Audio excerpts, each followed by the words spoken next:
Donc ça, c'est notre donnée de départ, et on se demande en fait, cette application-là, est-elle injective, est-elle surjective? Nertax, dis-moi, du coup, qu'est-ce que tu en ferais, du coup? Si je te dis que c'est une suite, là, et je te demande juste, à ton avis, est-ce qu'elle prend deux fois la même valeur? Qu'est-ce que tu commencerais par faire? Et en fait, ça serait... Vilfredo, là, je suis vraiment là-dedans. Euh, J'attends de Nertax qui me fournisse l'indice que je voudrais donner aux étudiants, en fait. Si je prends ça comme ça. Je vais commencer par l'injectivité.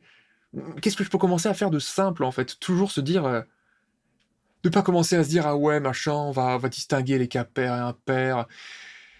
Non, respirer un coup et faire un truc simple qui va nous servir pour nous donner une bonne intuition, et puis nous donner un moyen de contrôler ce qu'on fait, quoi. Alors, écrivons les premiers termes, la rapidos. Du coup, faisons un tableau. Attention, c'est parti. Bam, bam. Ça sera les valeurs de n. Ça sera f de n ou u indice n si on le veut. C'est parti. 0. Bah, du coup, on trouve 0 plus moins 1 puissance 0, donc on trouve 1. 1. On trouve 1 plus moins 1 puissance 1, donc ça fait 1 moins 1, ça fait 0. Ensuite, 2. On va trouver 2 plus moins 1 puissance 2, donc on trouve 3. Ensuite, 3. Donc on trouve 3 moins 1, ça fait 2. Ensuite, 4. On trouve du coup 4 plus 1, ça fait 5. Ensuite, 5. On trouve 5 moins 1, ça fait 4. Et puis 6, on va du coup trouver 7. Et 7, on va trouver 6. Et ainsi de suite. Du coup, que fait-on? Voilà, donc pour Vilfredo qui me posait la question, qu'est-ce que je donnerais comme indication aux élèves? Bah, c'est d'écrire les premiers termes et de se dire, tiens, regarde, 1, 0, 3, 2, 5, 4, 7, 6. Je me dis, bah, visiblement, on tape pas deux fois le même, le même nombre, le même entier naturel. Je me dis, c'est quoi la logique, en fait? Qu'est-ce que c'est que ce bazar-là? 1, 0, 3, 2, 5, 4, 7, 6, je clignote des yeux.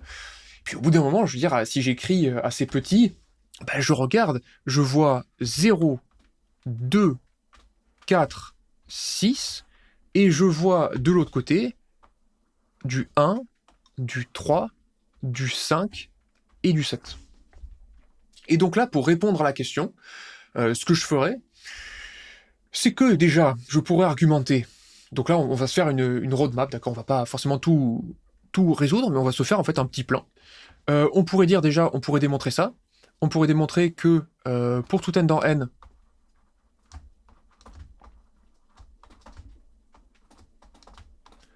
je pourrais dire que f de n a la parité opposée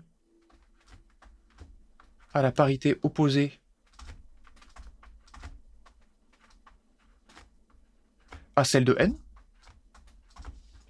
Donc ça m'assure quoi, ça déjà? Ça m'assure déjà que je ne peux pas avoir l'image d'un nombre pair qui est égal à l'image d'un nombre impair. C'est absolument impossible. Donc ça rend impossible. Donc je vais me faire un petit schéma ici. Hop. Ça rend impossible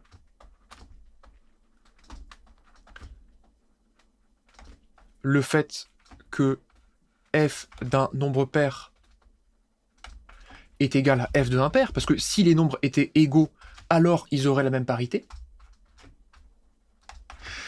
Et ensuite, ce que je pourrais faire, c'est démontrer que la suite 1, 3, 5, 7, etc., eh ben là, on prend jamais deux fois la même valeur, et dans les vers, 0, 2, 4, 6, on prend jamais deux fois la même valeur. Donc je dis que les nombres entourés en rouge et en vert, ils sont forcément différents, et je dis que deux verts quelconques sont forcément différents, et que deux rouges quelconques sont aussi forcément différents. Donc, ils sont tous différents, si vous voulez. J'ai découpé en deux sous-ensembles, et dans chacun des sous-ensembles, ils sont tous différents. Et de toute façon, les ensembles sont parfaitement disjoints. Donc en fait, ça terminerait. Et donc comment ferait-on pour démontrer que les verts ou que les rouges seraient différents? Eh bien, on pourrait étudier tout simplement, on pourrait calculer d'une part les f de 2n, mais les f de 2n, en fait, on trouve que ça fait du 2n moins 1, et de l'autre côté, les f de 2n moins 1, les f de 2n plus 1, par exemple, pour les impairs, en fait, on va trouver du 2n plus 2, et dans chaque cas, on a des applications qui sont injectives, pour une raison simple, c'est qu'en fait, c'est des applications qui sont strictement croissantes, Et donc, si elles sont strictement croissantes, ces suites 2n-1 et 2n plus 2, eh ben, on ne peut jamais prendre deux fois le même élément, puisque de toute façon, pour passer d'un élément au suivant, on ajoute quelque chose de strictement positif. Donc voilà comment on pourrait faire, en tout cas, pour un schéma de l'injectivité.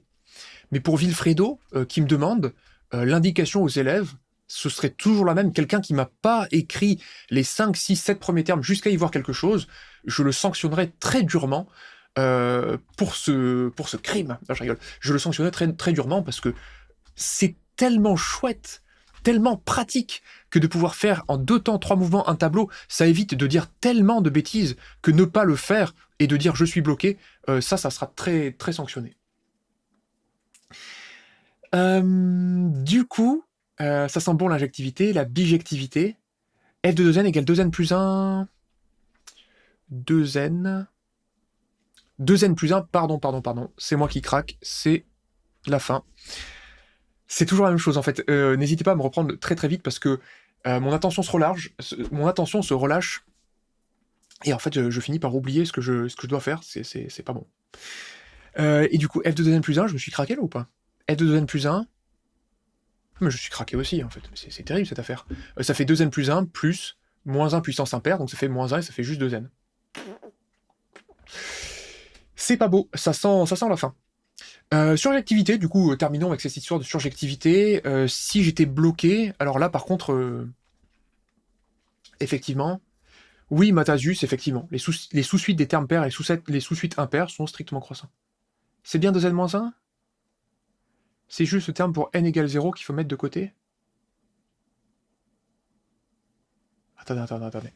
Oh, tranquillement, f de 2n, ça fait du 2n ici, plus moins 1 puissance 0, donc ça fait 2n plus 1, et ça colle f de 0 égale 1, f de 2 égale 3, ok, etc. Et là, du coup, f de 2n plus 1 égale 2n, bah, effectivement, là, c'est pour n égale 1, et je trouve bien 2. Donc j'ai fait exactement ce que j'avais dit.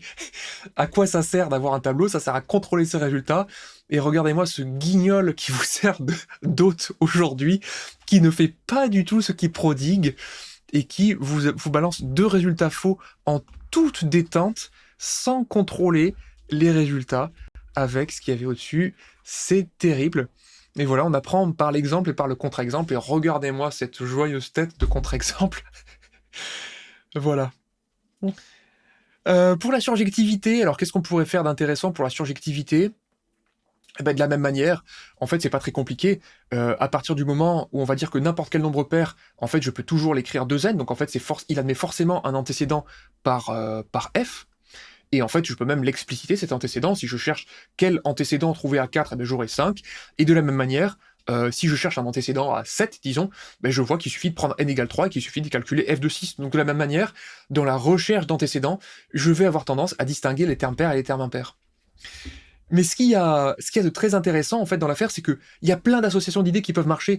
Finalement, je donnerais pas forcément aux étudiants l'idée de séparer termes pairs et impairs, mais je pourrais quand même leur dire, écoute, tu sais, quand tu as moins 1 puissance n, quelque part, il devrait te venir une idée. Et on sent encore le pair impair comme une espèce de spectre. Et vous savez, dans les exercices très difficiles que j'ai pu avoir à résoudre par le passé, on n'a pas de piste qui est ferme, mais on a, comme dans un bon livre comme dans un bon policier, on a des faisceaux d'indices.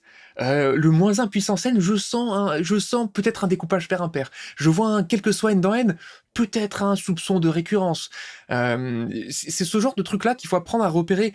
Et peut-être que ça marche pas tout de suite, mais peut-être qu'on peut s'y ramener. Peut-être qu'on fait un bout de chemin. Peut-être qu'en séparant la somme en deux, je peux faire intervenir la série harmonique. C'est ce genre de choses-là qu'il faut s'habituer à faire. On va pas faire rentrer un carré dans un carré, mais peut-être qu'en assemblant 2 triangles de manière à former un carré, on pourra le faire passer. Ce genre d'ambiance-là, en fait, et c'est ce que j'essaye de développer. Très joli, justement, de Flutter Wondershy et de Jirian Shido.